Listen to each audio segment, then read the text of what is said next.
Hi, everyone. Welcome to this episode of Bullets and Bourbon. Tonight, I have returning guest Chris Hutchison. Chris recently started what is known as the Gauntlet Match. It's a physically demanding match that requires skill with shooting while also being able to move heavy weight. It's an ode to the old John Sherbert matches and a welcome change for me. If you listened to the interview with Jason Byerly recently in January, we spoke briefly about this match, but I wanted Chris to talk about it personally since this is his baby. So, Chris, we already hit on some of this already in the intro, but in your own words, what is the Gauntlet match and where did the inspiration come from in hosting such a match? Yeah, first, thanks for having me on, Matt. It's or back again. It's good to be back, buddy, with you. And I would say I'll start first with the inspiration for the match.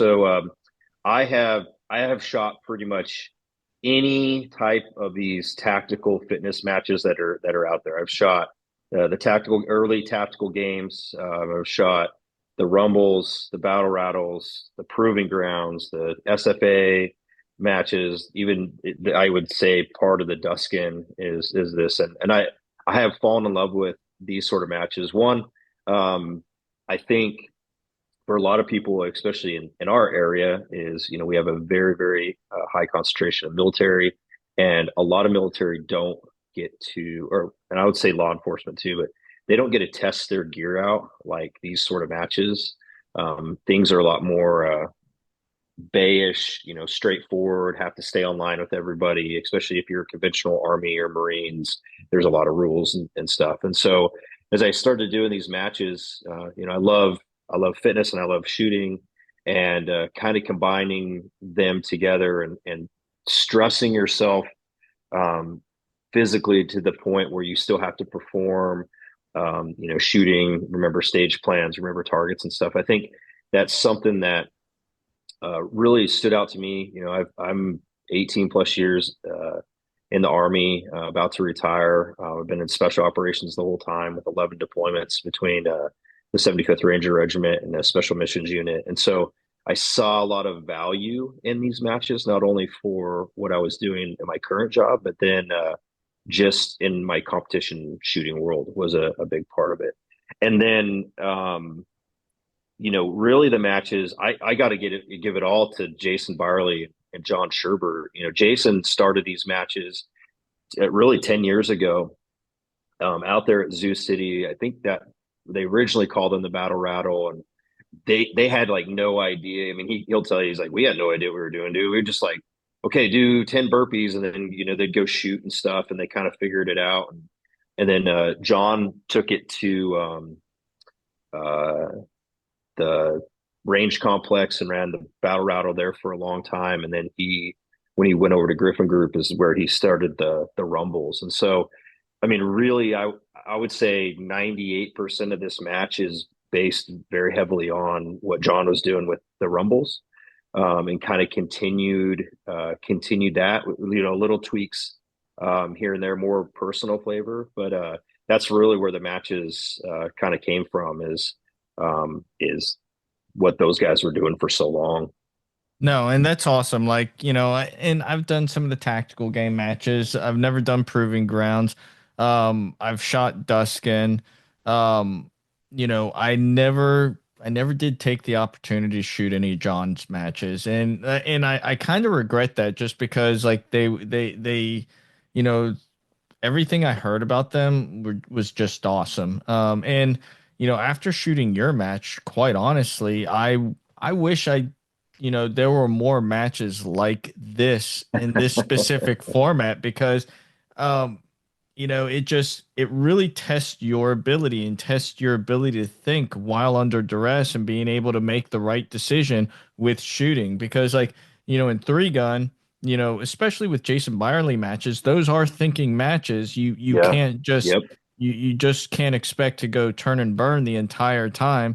But here, it's the same concept, but you're doing it under duress. So it's a Hmm. really good welcome change that does test your abilities. And for guys like us who served in the military or still are serving, you know, if you think whenever, and you have to relate it back into combat and a combat mindset. If you think that you're going to be fresh whenever you're out there clearing houses and doing combat operations, and you're going to be 100% fresh, you're not. If you think you're going to be able to think on the fly and make those split second decisions, in a fresh mindset, you're not. So like this, although it doesn't replicate combat 100%, like this is how you really do test yourself physically and mentally whenever shooting. So it's a good change. And like I said, I wish we had more of them around. Yeah, we really don't. The tactical games, they're kind of the big show in town. But it's not a dog on the tactical games. I mean, I love anything that brings up the two A community and supports guns and fitness, and they have their thing, right? They have their niche, and it's great. People absolutely love it. I mean, people have come out of the woodworks that would never do anything like that, and shot. And you look at, I mean, even people like Tulsi Gabbard, and I mean, there's a ton of like people that have come to these sort of things, but it has its own flair, right? And sort of something where you have to move, move something heavy or climb something, and then with all your gear on and shoot very technical, complex shooting. That could be everything from complex pistol, or even fast pistol to long range rifle. And then you have to, you know, sling manipulation, kit manipulation, and then, carry something back. In that capacity, I think it is. There's not a lot of things like it. I know there's like the gun runs, but it's more of a running. You run to the stage, you shoot the stage, and that's great. That's another fitness thing. The proving grounds kind of has that flair a little bit, but with the gauntlet, I think what makes it stand out, you said it, and it's a good point, is it is a it's a Jason I'm the match director, but Jason has a lot of influence on it. And, for people that have shot those Zoo City matches, it is hard technical shooting. And he is going to put you to the test, and it's going to make you a better shooter. And so we keep that flair. We change it a little bit for some things, more static still, so we can cut down on the reset. When you cut down on the reset, you can make the stages longer and more fun, so people won't, don't have to reset, and you're not overtaxing the athletes too. So I'm with you, Matt. Like that's why I love jumped on so heavily with the Rumbles when they were there, because for me it was like the perfect flair of a match, in It's that capacity.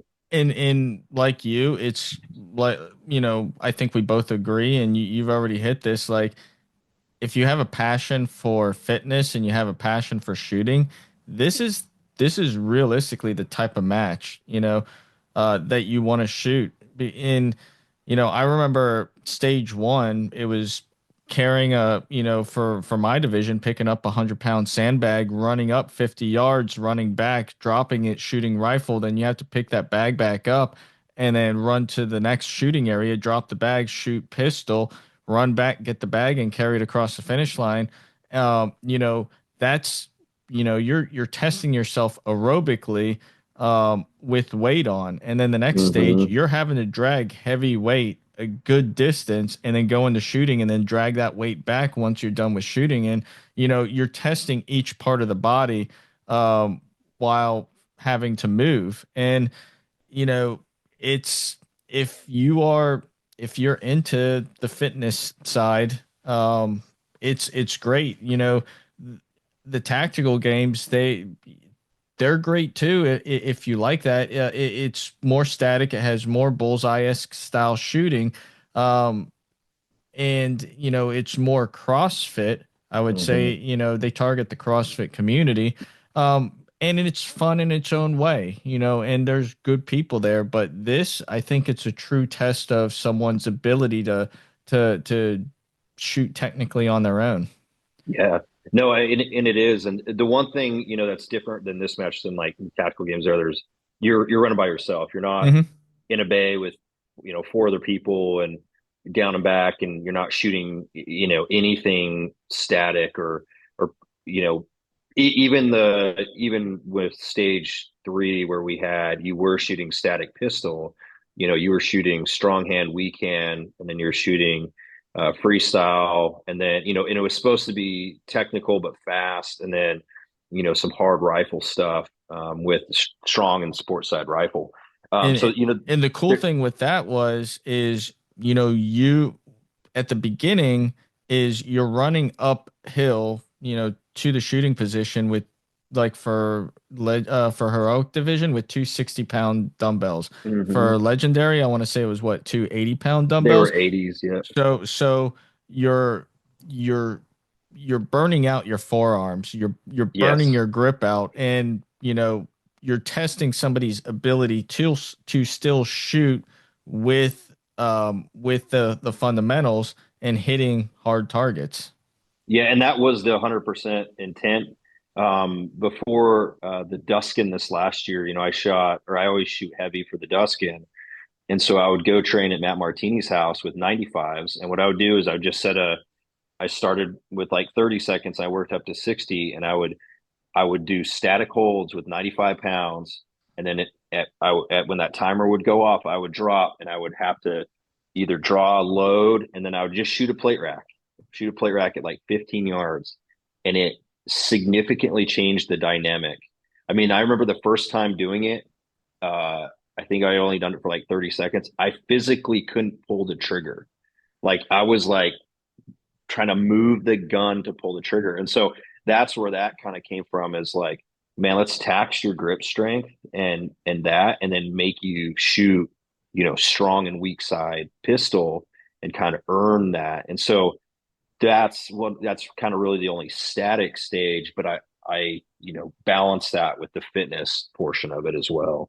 Yeah, no, and that was a fun stage. The only gripe I have is against myself. My windage knob somehow got bumped by 8 That's mils. right. So I was having to aim like, a whole target off of the target to hit it, which I mean I did once we figured out where I was hitting, but it was, again, shit can happen and you have to Yeah. be able to adjust. And it's Yep. just however long it takes you to adjust, that's going to be the outcome. Well, what's kind of cool with that, and I probably should have mentioned in the first, but this is one of the only matches out there that we actually encourage active coaching and mentoring while somebody is shooting.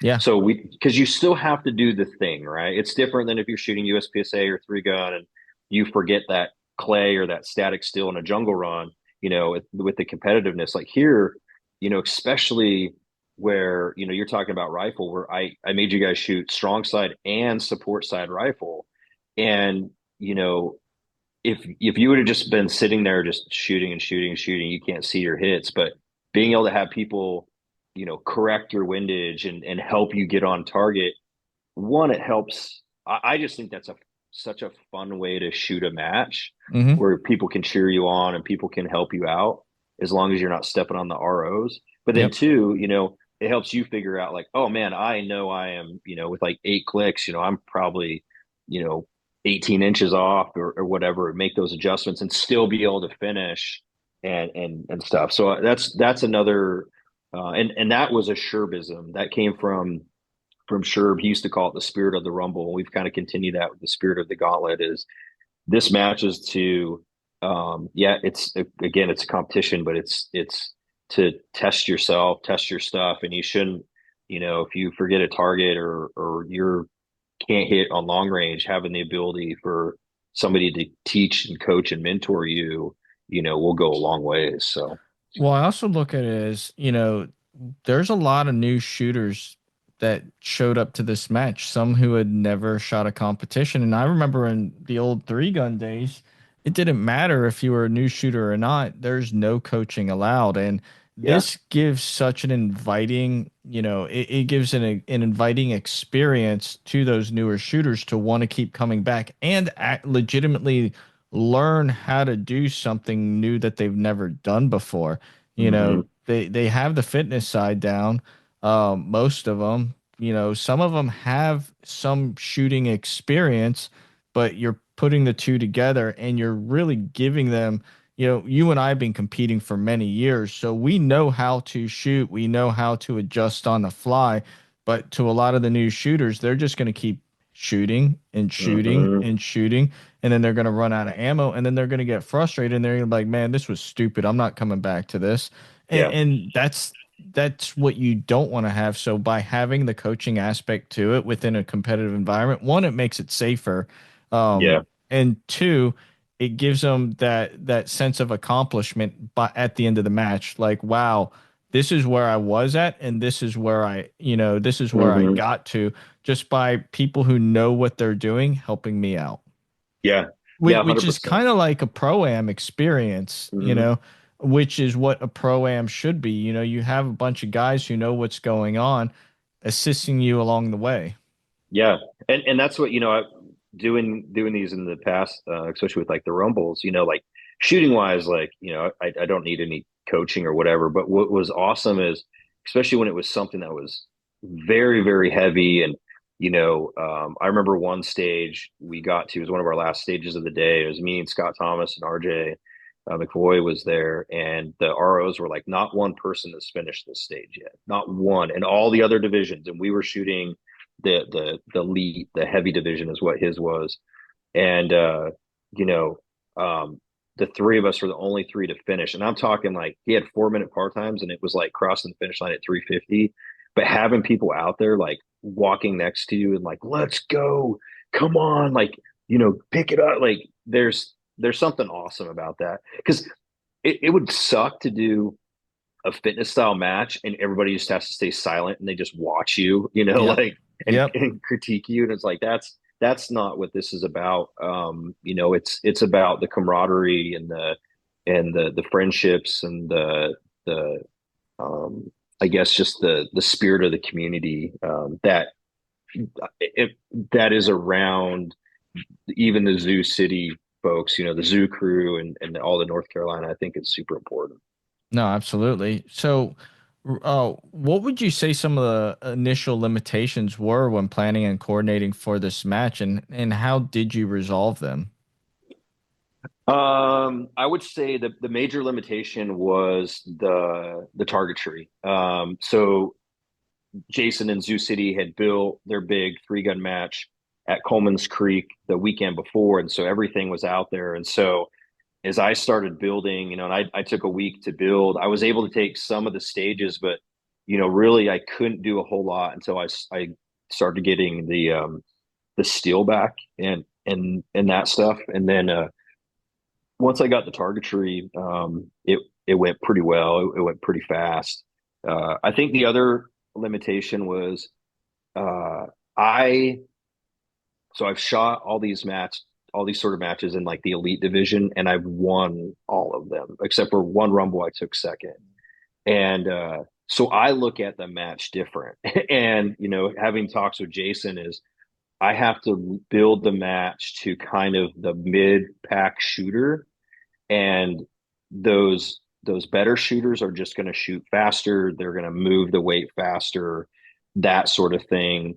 But if I am only going after the top 10%, let's say, I'm just going to crush everybody else and it's not going to be fun. So if I can do it where those mid level, those newer shooters can accomplish things, they can actually hit the 400-yard target, they can pick up the sandbag that they're going to carry, they can hit the target, shooting strong hand while holding a kettlebell. It just makes them want to come back and keep doing it. And so I think for me, that was as kind of a first time match builder for this sort of match, that was my limitation. So on the complete opposite side of the spectrum, what was some of the biggest successes that you had for this match? Um, Dude, it blew up, man. Like, so a little backstory is, Sherb wasn't running anymore. He got a different job, so he wasn't at the range, and so we kind of went like 18 months without anything. And I had been in some talks with Matt Kalish about potentially doing something at Coleman's Creek, and he's a really really busy man. And then out there we don't have the support structure with Zoo City, and so I just went to Jason one day and was like, "Hey man, you think we could make this happen?" he's like, well, all of our weekends are booked, but he's like, the fifth Saturdays of, the quarterly we have open. And that's really, really only want to do like four of these matches a year, especially Hmm. if you put all this stuff into it. And so like, okay. And, you know, kind of set a date, and I started kind of word of mouth. And then we started putting stuff out on Zoo City, and then I made the Gauntlet Instagram. And I mean, we originally opened it with four squads, so I think it was gonna be 48 shooters, and within like 6 days, like the match was sold out, and then we started having a wait list. And then Jason and I had a serious talk about uh, opening a fifth stage and a fifth squad, and if we could do it, because the biggest thing too is you want to balance it with the light. You don't want people shooting in the dark and that sort of stuff, and what we could accomplish with it, and keeping it at 4 minute par times. And then we opened that up, and we emptied the wait list, and then we still had a wait list. And so I think one that speaks to two things. One is um, Zoo City has an incredible reputation, and Jason and Chris and all those guys they have a reputation of amazing match builders, amazing human beings, and people are going to get their money's worth. And then the other thing was, people like you mentioned, people just want to shoot these sort of matches. Three guns, it's a niche, right? Like Hmm. shotgun scares people away. Yep. That's why people love two gun matches. And so it's a two gun match. And then you start throwing, wearing your work kit, your body armor, a sling, all that stuff, your work gear. And people want these sort of matches. And so I think that's what really surprised me, was just how fast um the match just kind of exploded. And my hope is that the reputation for the match and people getting their money's worth continues, and people continue to come and support the match. Well, another thing too is you said that people want to do these types of matches. I think people really want to test themselves physically and their abilities with marksmanship. But another aspect too is there were more females at this match than what we see at a typical major three gun match, which Oh kind of, yeah. it like it's not just the males, it's also the females. But to kind of go along with that, why is it important to have a strong female community within the 2A space? Man, that's a great question. And when I first kind of started thinking about this and designing, I reached out to any female I knew that have shot any sort of these matches, and I asked them like, what, if they've shot the tactical games, and they've shot the rumbles and proving grounds and gun runs and you name it, right? And like, what gives you value in a match from a female shooter to do something like this? And the overwhelming majority they were like, man, having a woman's division is so important. When we look at three gun, and Zoo City did do that, where they had the ladies tack optics for a while. Hmm. But if you look at a three gun match, that's 200 shooters, and you get Four or five four females. or five females in the entire field. And I got it. The top female shooter can win top lady, and typically it's an open shooter. Typically, Hmm. um, they don't get to like battle with themselves, I guess. And so when he did this, the overwhelming from everybody I talked to was like, man, we'd love to have our own division.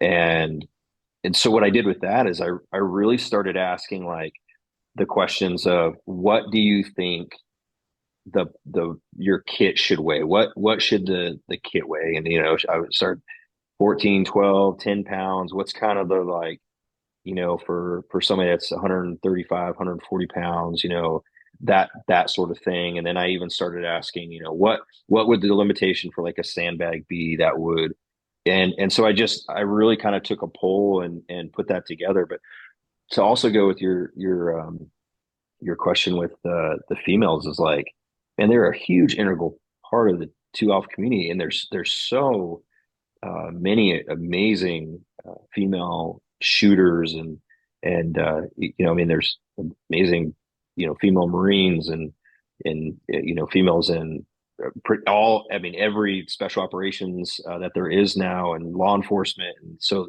they are they are equally as important as the men. And so, like, let's represent them where we can challenge them. They can go against one another.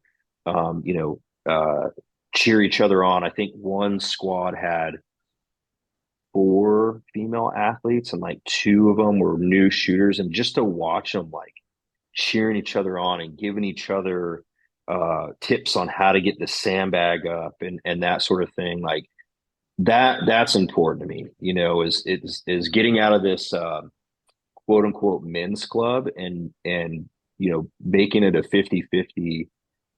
You know, or the hope is to have a huge representation for the female side. And I mean, it would be great to even have multiple divisions. I think right now where we're at and everything is having that female heroic is kind of that perfect fine line where the the ones that are in really good shape and good shooters, of course, they're gonna, like I said, they're gonna go faster. They're gonna be able to lift it, but the other ones can do the things without breaking the division up. Right now, I think Yep. it's a little bit different with how many men we have. You definitely have to have like an elite division and then kind of an intermediate division. But I just loved. I mean, it was awesome to see the the ladies show up and represent and just it was awesome to like. I'm trying to think. One of them was like, I don't think I can get over the wall, and she got. Oh, it was Jen Card, Yeah. and Jen's like, man, I don't know, and she I got over remember that that. wall, and just to Yeah. like watch, like she was like, it was such a proud moment, and even man, I thought was so cool was Ashley Lowe, Chuck Lowe's wife, came out and did it, and they have a 75-pound sandbag, and she struggled, but she got it up and made it all the way up the hill and back down. And like it was so, and then she got through all the rifle. And it was just so cool to see. Like she was so proud that she was able to get that thing up, get it on her shoulder, and carry it up and down the hill. And it also helps people identify like their weaknesses. So I hope the female heroic just continues to grow, and that's one thing where I will add more people into squads and stuff, especially if we can continue to expand the female heroic side. Absolutely. And there was there was really good match flow at this match. Like we talk about schedules and you know, we don't want to shoot in the dark, but like this match itself, we finished at a reasonable time with enough light, which got people back on the road home by 5 p.m., Yeah. which that's an accomplishment right there. Um, When you have to be really thoughtful with it. It's like, I have a 4-minute part time, and if I make a stage that's going to be longer, that I'm thinking that people are going to time out more or be in that 3+ minute route. I have to limit the reset to mhm. almost like nothing, right? Or I have to have the reset where they can be resetting the main portion of the stage is the shooter's still off doing something. And so by the time that shooter crosses the finish line or they don't, and that we hit that 4 minute, we can really be going again within a minute, no more than two. And so as long as you keep it's 6 minutes per shooter, and you can make the match flow really well that way. And so that was kind of the intent. I just thought of this, and we're gonna talk about like the final match next year, late shortly. But just thinking about it, what would be really cool, like at USPSA matches, they have like super squads and everything like that. Hmm. Um, I think it would be really cool to see a super squad of females just going out there head Yeah. to head. That itself would be kind of cool. And granted, I know most of them, they probably don't want anything necessarily like that, but just the thought, just to see Like this is a super squad of females just going out there and getting at it and Hmm. just like cheering each other on and just creating that camaraderie amongst each other, which then in and of itself could help draw in more of those shooters. That'd be Yeah, cool. 100%. I think that's I would like to see where the these females continue to shoot these matches, these ladies, and they build this community. And so it's like with me and the zoo crew guys, right? Like Yeah. when a match, we all squad together. And what I would like to see is like where they do that and you get a lot of these ladies squad together, or they even ask, can we have an all-female squad? Because that would be awesome to see them coaching, mentoring one another, and doing that. I think that's a good idea. It'd be really cool to see that. Yeah. But you and I talked last week, and then we've, even whenever we shot the last gauntlet match, you said that during this initial match, you're only putting out 80% on what you plan on doing in the future. What can we expect at future events then? I think the fitness will stay fairly the same.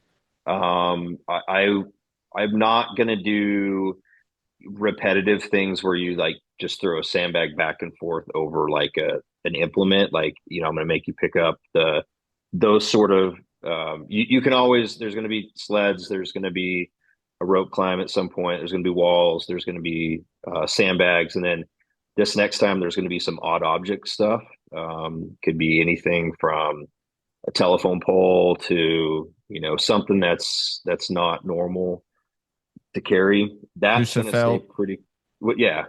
Something's like it's going to stay consistent. The shooting, however, is going to get a little bit more complicated and technical. Not crazy.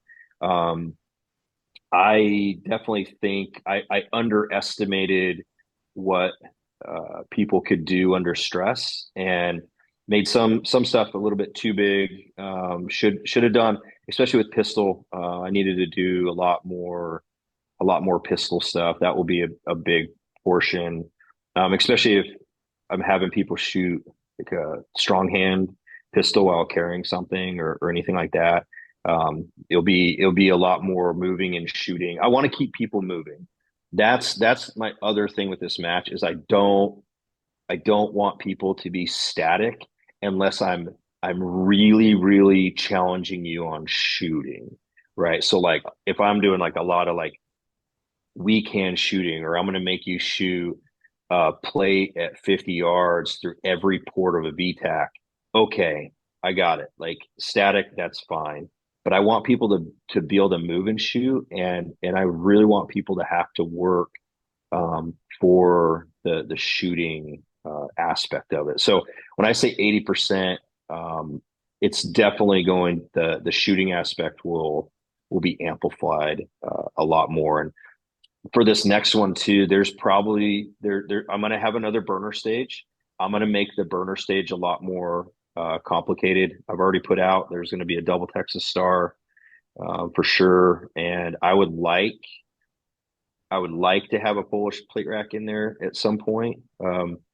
There is going to be a rifle spinner in this next one, and with that, as we get closer, I'm actually going to demo it and we're going to video it because I don't want people to just be caught off guard and struggle and have to pay like we did. We paid $300 for a major 3-gun match to shoot your first rifle spinner or something. So uh, the shooting the shooting will definitely be amplified a lot more for it. But again, we won't go over 4-minute par times, and everything will be either self resetting or the reset will be very limited depending on what you shoot or what stage you shoot. So Nice.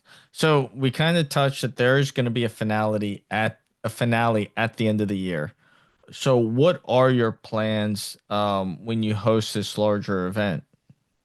yeah, so what the plan is right now is we are going to do the final event at Coleman's Creek. For those that don't know what Coleman's Creek is, it's a ginormous natural terrain complex. I mean, they have a 1,600 meter range. They have I think my earbuds cut it? I think so, but it's all Wait, good. hold on. Can you still hear me, Matt? Yeah. All right, there you go. Sorry, my earbuds cut off.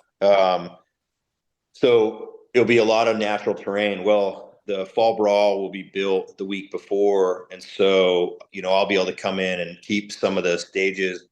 We will have a lot more long range. So at Zoo City, we're limited to one long range bay that we can go out to 400, and we can keep it technical. But this will be a lot more long range. So it's going to be a 2 day, 8 stage, 8 squad match.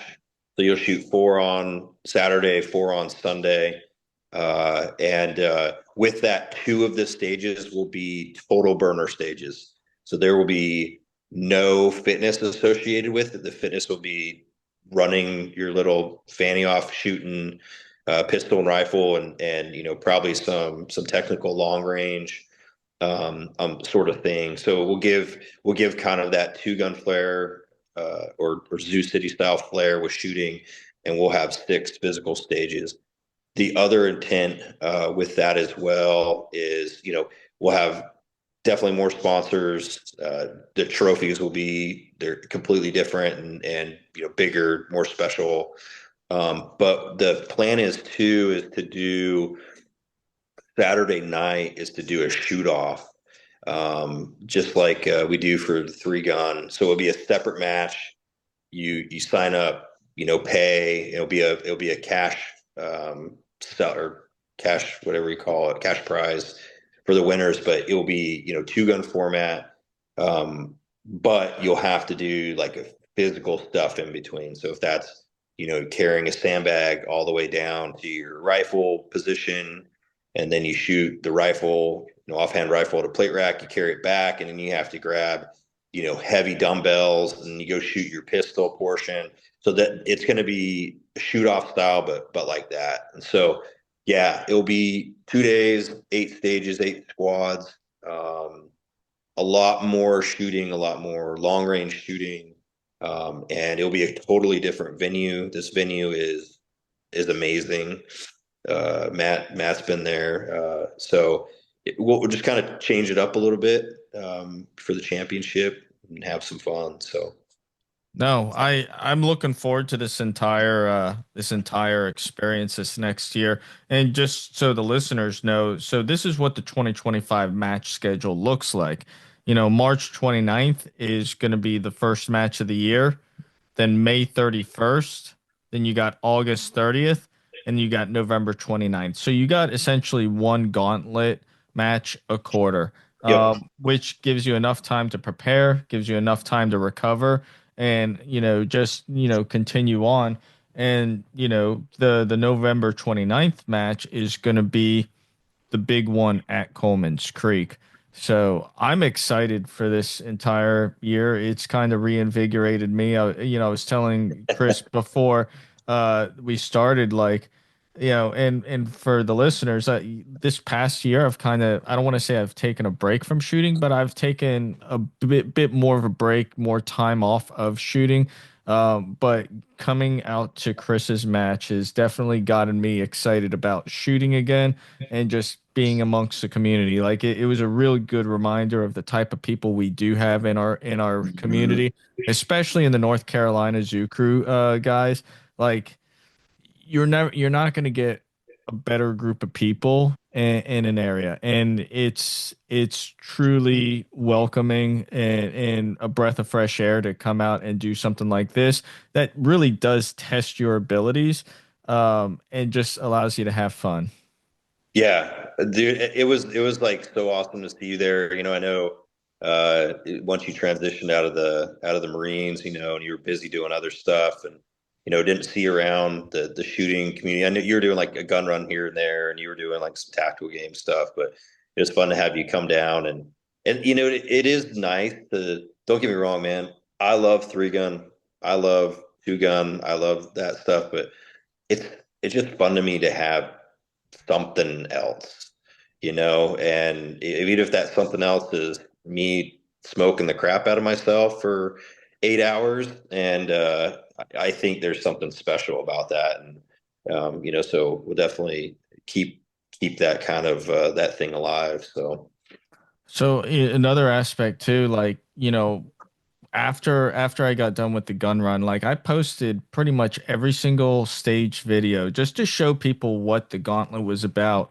And the amount of messages I got from like friends within the community, Marines, civilians, all alike, were like, "Hey, when is their next match? Like, give us the details because we want to be there. Like, this looks like a really good time."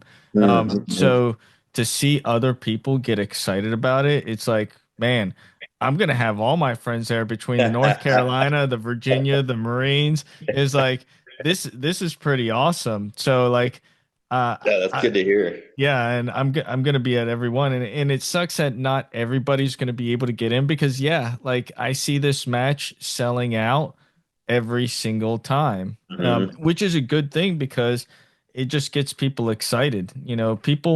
People wanna challenge themselves, and I think this is the next step in people challenging themselves at a match. Yeah, and I agree, and there's a couple ways too. If for especially for people maybe can't get in the match or worried is I'll definitely be reaching out. This last match I brought in like the all-star crew for ROs. It was pretty amazing. I don't know if people know this, but like the Open three gun national champ and the he like crushed it at the World Rifle Shoot. Varick BC was one of the ROs. Yeah, You had and all the other guys that were out there, Chris's and the Chucks and the JKs and the Matt Bergens. Like they're just phenomenal people, phenomenal humans, and the fact that they like volunteered. But that's one way is I'll be putting out for staff, and if people want to staff the match and shoot it Friday, that they don't have to pay. People can do that, get that. Or one thing we've talked about is actually putting out that if people would rather shoot Friday, and we can't do, of course, like all this like a huge squad, but if people were like, either through work or they just don't care, they want to shoot the match and they want to get in, that we will open up more slots for Friday for the staff shoot just to accommodate more people coming down and shooting the match. And that's the unfortunate thing. You wish that you could get as many people as possible to shoot, but when you do that, yeah, people just don't get that experience, So yeah. I guess they got to be really quick on practice score. Oh yeah. No, and you brought up Matt Bergen, and like, granted, he didn't shoot the match; he just came out to help. Which I mean, that's also a testament to the type of people that Oh shoot in yeah, North Carolina. Because it's not every day that you just get people who aren't gonna shoot the match, but they're gonna come out and help. Um, yeah, it's pretty cool. But Matt Bergen basically came out of retirement to just come down and help, and it was cool yeah, seeing him and. Um, just Jay Schaff coming out and helping. yeah. Like, Jay coming out. yeah, I mean Bobby Wan, yeah, getting ready for the huge toy drop and running that. He shot Friday and then came out Saturday. I mean, it was John and Max. Matt. I mean Max like I don't know why people do this match. This isn't my thing, but he volunteered to come out. So yeah, I mean we had phenomenal people out there, and um, that was pretty awesome. Like to see people support it. Yeah, I mean it's a truly enjoyable experience, and I don't think we've taken this long like thanking ROs and like just calling people out like we have, but I mean it truly it was this entire year. I would have to say this has been my favorite match to go to this year. Oh man, that's awesome. Yeah, it was that good of an experience, and it was great that it was the last match, and it just gets me ready for this next season, and it's like if people are wondering, oh, what's this match about? Well, go to the Gauntlet match on Instagram. Go to my Instagram, and you're gonna see what you're gonna have to do more or less in order to prepare for it. You Hmm. know, like it's nothing that's impossible, but you have to kind of prepare yourself physically and mentally to get through it. And you'd Yeah. be surprised how far you can actually push yourself to get through this stuff. Yeah. Yeah, that's what I loved. It was really hard for me to not shoot the match. I was Hmm. going to shoot Friday with staff, and I have a shoulder tear, and then just making sure everything was perfect and watching everybody shoot. But man, it was awesome to like sit back and go to all the squads and just watch people shoot and just watch like yep, people struggled. People also did things that they didn't think they could do. And then just to watch the squads just encourage and cheer one another on, and high five and fist bump at the end, and I thought that was just to me that's why I shoot. I mean, that's Yeah. for me it's my mental safe space. It's is Hmm. this community, and it's where I feel at peace, and it's my best friends, and I think there's something special about that. So that's what I want to bring for this community as well with the Gauntlet is that sort of environment. Another thing I just thought about while you were talking about that is like, you know, whenever it comes to pushing yourself, like you are going to gas yourself, but like you're gonna get to the end, like at the end of stage two, I remember like you started out having to pull a sled Mhm. while moving backwards, which is just completely taxing on your legs. And then, you shoot your stage and then you have to pull it basically running as fast as you can, pulling that sled back. And I think for heroic weight, you had two plates on it. Yeah, it No, was two plays. three. Was it two or three? I thought it was. Oh no, it was three It for was heroic for that sled. Yeah, yeah, it was three for yeah. heroic on that sled. And then for legendary, it was three 45-pound plates and then a 25-pound plate. No, it But was four. It was four 40. oh, that One yep, of them yep. was just a steel plate. Yeah. Yeah, you're right. But like for my division, it's like, man, I got to move this back here, and I'm just going, and like you don't want to stop. You want to keep, like in your mind, you're like, I am going to go as fast as I can, and I don't care how burnt out I am. I'm Hmm. gonna go harder and faster and just get it across. And it was like that pretty much every stage. It's like how much harder can I push myself here at the end? Yeah. And that's like you're almost finding that next gear in your body. And that's really cool. Like Yeah. it's a really interesting way to test yourself out. What it is, especially so, Nate Sakowitz is a prime example. For those that don't know, Nate, again, he's the Army Marksmanship Unit. He is literally one of the best shooters in the nation. I mean, he's won three gun nationals, and I mean, he's won all the titles. The dude's also one of the most humble, nice humans ever. And he came up for the match from Georgia and shot it. And like, I mean, this guy is if it was just that stage alone where it was pistol rifle, I mean, he would have just destroyed everybody. But you test him with that sled, and he was like, dude, I was destroyed. I Yeah. think I think he actually like what did he call? He called it like baby cow legs or baby deer legs or whatever. Like, and that's the intention, right? Like this dude is the best shooter in the nation, but now you put some physical stuff with him, and you lower that threshold down for you, you take it down because he may have struggled with that a little bit, but then getting to the pistol rifle, now you're kind of smoked, and so that's the really fun, enjoyable thing about it is it's not just how fast you can go. You have to be able to do everything. Yeah. No, no. Again, Chris, thank you for putting on an event like this. Like it was a truly enjoyable experience, and I am looking forward to every single one this next year. Uh, but before we sign off, is there anything else you'd like to tell the listeners? Uh, I I just want to thank just all the athletes. I mean, for people to sign up for an unknown match, and I'd probably say 50% of the people probably had no idea who Zoo City Armory was, and it was word of mouth.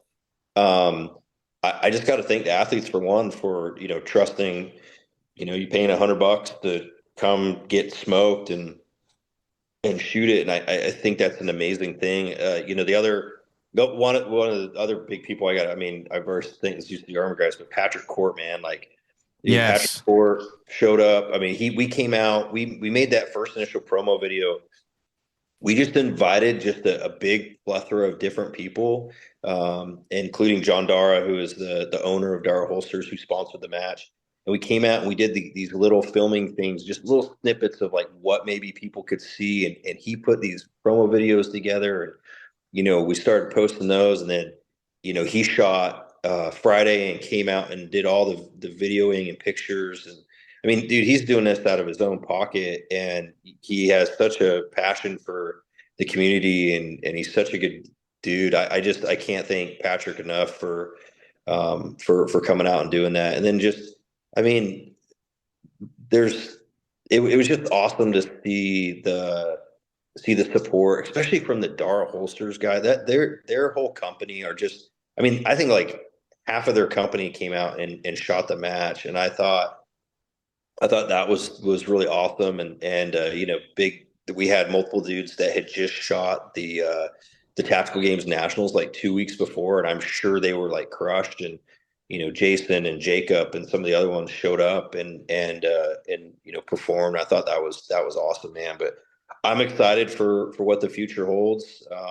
And two, with this on it's the Gauntlet, like the Gauntlet Match, like the underscore Gauntlet underscore match on Instagram. But like I tell people, is like, man, DM me. Like I love feedback. Like you're not gonna hurt my feelings. I mean, you can write me and be like, this match sucked. And I was like, okay, man. I'm like, hopefully we see you at the next one. But I appreciate DMs and questions and people just reaching out and about the match and all that stuff. I had people emailing me like, hey, I'm in Pennsylvania. Do you think there's any way to get into the match? And I was like, well, you're way down on the wait list. And then when we opened up the fifth squad and we were able to get him on, I messaged him back, was like, man, I'm glad to see you on here. I'm glad you're coming down. Like, can't wait to see you at the match. And so it's a community. I want people to feel like they have some ownership in it. And it's not. This isn't Hutch's match. This is everybody's match. And I'll take feedback, and I don't always have to implement your feedback, but I'm very open to listening to feedback, and making changes or continuing, as it is. I messaged a few people. One was one of the division winners, and their response back was, "I don't really have anything negative to say." And that's not always the best, but that makes me, feel like, okay, maybe I did some of it right. That we can continue to make the match better. So. Yeah. No, again, thank you. And to all those shooters that came out to the match, I know Chris, Jason, everybody at Zoo City really appreciates your support. And we can't wait to see you at the next one. I'm Yeah. excited. Yeah, I'm excited too. And thank you for having me on the podcast and always doing a good job of supporting the people around you, Matt. Appreciate it, man. Absolutely. I enjoy this. I enjoy, just getting good information out there and informing those on the matches that are worth going to. But Yeah, for sure. to the listeners out there, we hope you enjoyed this episode. We hope to see you out at a gauntlet match to test yourselves and just go out and have fun and be around a good group of people. But again, have a good one, and we can't wait to talk to you next time. All right. Thanks.